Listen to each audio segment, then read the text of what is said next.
Advanced courses తో పాటు first year నుండే campus recruitment training leading companies లో 13,000 plus placements with 13.5 lakhs highest package.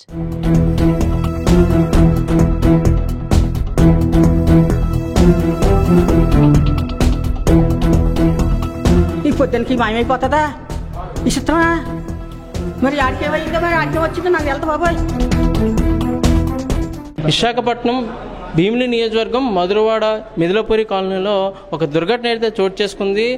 కట్టుకున్న భార్య పేక నులిమి చంపేసిన పరిస్థితి అయితే కనుక జ్ఞానేశ్వర్ అయితే కనుక ఇటువంటి అఘాయిత్యానికి పాల్పడ్డాడు. ఈ యొక్క మనవరాలు అండ్ లోపల ఉన్న బిడ్డను కూడా కోల్పోయినటువంటి పరిస్థితుల్లో మామగారు ఉన్నారు. ఒకసారి వీడితో మాట్లాడి తెలుసుకుందాం. మామగారు ఏం జరిగింది అసలు? ఏం జరిగింది మామ? నేను సాయంత్రం హాస్పిటల్కి వెళ్ళారండి. వెళ్తే డాక్టర్ ఏమన్నట్టండి, డాక్టర్ గారు అన్నారంట వచ్చేయమన్నారంట. పొద్దుట వచ్చేయమ్మా నిప్పులు రానకు ట్యాబ్లెట్ వేస్తాను, లేదంటే పొద్దుట ఆపరేషన్ చేసేస్తాను, అంతా బాగానే ఉంది చెయ్యి అన్నది ఈ పిల్ల చెప్పింది. అంటే బాగానే ఉంది, ఆ పిల్ల బాగానే ఉన్నది, నువ్వు బాగానే ఉన్నావు, ట్యాబ్లెట్ వేస్తాను, నిప్పులు వస్తే మామూలుగా వచ్చేది, లేదంటే ఆపరేషన్ చేసేస్తాను, పొద్దున్న 8:05 హాస్పిటల్కి వచ్చేయమన్నంటాను.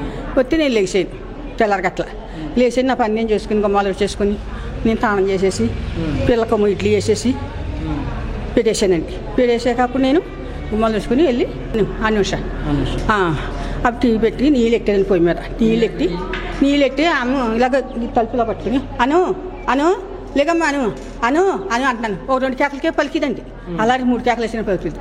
ఇతను అక్కడ చేసుకుంటున్నాడు, ఇదైతే చూసుకుంటున్నాడు, అలా వెళ్తా పని చేసుకుంటాడు, చూసుకుంటే ఇదేంటి బాబాయ్ పలుకుతుంది ఇదైతే అనేసా అన్నానండి. అంటే గవ్వలాడితే వచ్చి అను అటు ఇటు చేసేది, ఇలా లెగ్ తీసేది. అప్పటికే నిలబడిపోతుంది. అదే బాబాయ్ కొట్టేకు బాగాలేదు, కడుపులో నొక్కేకు అంటున్నానండి. అప్పటికే లేదమ్మా అయిపోయిందమ్మా అంటున్నాడు. బాబాయ్ అయిపోలేదు బాబాయ్ అంటున్నాను. అయిపోలేదమ్మా నా మారాలు అయిపోలేదు బాబాయ్, అయిపోయిందండి బాధేసుకున్నానండి. అయిపోయిందంటే బాధేసుకున్నాను. వెంటనే ఏం చేశారంటే మీ ఏదైతే మనవడు అవుతాడో ఇలాంటి అగత్యానికి పాల్పడ్డాడని చెప్పేసి చెప్తూ ఉన్నారు. సో ఇది ఎంతవరకు నిజం? నేనేం చెప్తున్నానంటే కవ్వలాటాని ఆమెసి ఫోన్ చేసేయి ఇలాగ ఫోన్ చేసేయి, నీ ఫ్రెండ్స్ ఉన్నారు కదా ఫోన్ చేసి అంటే చేస్తలేదండి, లేదా ఎదుర్కొంటాను వాళ్ళు చెప్పు, ఎదుర్కొంటాను చేయనంటే లేదమ్మా అయిపోయింది అంటున్నాడు. ఎదుర్కొంటాను లాగే అంటుంటే అయిపోయింది అంటున్నాడు బాబాయ్. రాత్రిపూట గొడవలు ఆడుకోవడం కానీ లేదండి, నేను సంతకాడ పడుకుని పోయాను. నేను బండి మీద వచ్చాను కదండి, అలిచిపోయాను. వచ్చాక వంట చేస్తాను ఇంత చేస్తాం అలిచిపోయాను, చంద్రాడే పడుకున్నాను. ఇంకా నేను తెల్లారి కానీ లేట్గా లేచాను ఇవ్వాలకుంటా, ముందుక నా 3 గంటలు లేచి 4 గంటలు లేచేస్తాను. అలాగే 5-6 అయిపోయిందండి లేచేదానికి. 6 అయిపోయి నా పని నేను చేసుకున్నానండి.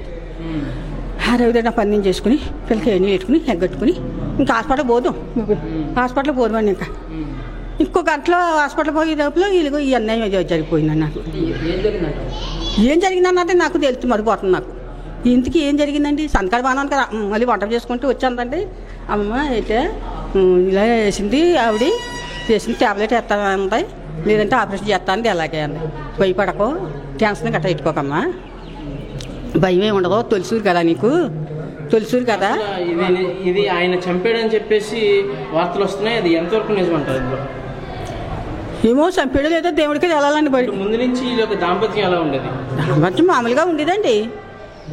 దాంపత్యం గొడవలు ఆడుకోవడం ఎప్పుడు లేదు, ఏదో సరిగ్గా పెట్టి ఆడుకున్నా మామూలే అనుకునేవారు, కసురుకునేవారు. కానీ మీ మనవరాల్ని నిండు గర్భిణిని బాబు నిండు గర్భిణి అబ్బా తెల్లాటి నా బిడ్డ అంటే మును మనవల్ని ఎత్తుకునే స్టేజ్ లోని మీరు మనవరాలు పరిస్థితి అయితే ఏ బిడ్డ అయినా పర్లేదమ్మా. కూతురు అండి, కూతురు ఏ బిడ్డ అయినా పర్లేదమ్మ తల్లి, పోన్లే ఆపరేషన్ చేసేసినా పర్లేదు ఒప్పుడుగా ఉండాలా, కానీ ఏం పర్లేదు, ఆపరేషన్ అయినా పర్లేదు, భయపడకో, టెన్షన్ గట్ట ఎట్టుకోకు, నీకు తెలక తొలుసూరు అంటే కడుపులోని కొంచెం పోట్ల కింద వస్తున్నదే, పొత్తు కడుపులోని అంత పొట్టులో వచ్చినా పర్లేదు, నీకు తొలుసూరు తెలక పొత్తు కడుపు వస్తాయి, నీకు పురుడు వచ్చేస్తేని, లేదంటే ఆపరేషన్ అయినా పర్లేదు. ఇప్పుడు అందరూ ఆపరేషన్లు ఇప్పుడు ఇంకో ఏదో హాస్పిటల్ అంటండి అన్నానండి బాబు. అన్నాను పడుకున్నాను అంతే. ఈ పొద్దునకి మాయమైపోతుందా ఈ చిత్రమా? మరి ఆడికేమైందో మరి ఆడికే వచ్చిందో నాకు వెళ్తా బాబాయ్. ఇది పరిస్థితి. జ్ఞానేశ్వర్ అనే ఎవరైతే ఉన్నారో ఈ మీ యొక్క మనవరాల్ని నిండు గర్భిణి తెల్లవారితే ప్రసవంకి బిడ్డను కనే సిచ్యువేషన్లో ఈ యొక్క భర్త పేకనుల్మి చంపడం అయితే జరిగింది. ఇది ఎంతవరకు ఏంటనేది పోలీసులు అయితే సంఘటనా స్థలానికి చేరుకున్నారు. ఈ యొక్క పరిస్థితి మీద అయితే కనుక సమీక్షిస్తున్న పరిస్థితి కనబడుతుంది. అండ్ అలానే సిఐ బాలకృష్ణ కూడా ఈ యొక్క సిచ్యువేషన్ని చూస్తూ వివరాలు తీసుకున్న పరిస్థితి మనకు కనబడుతుంది.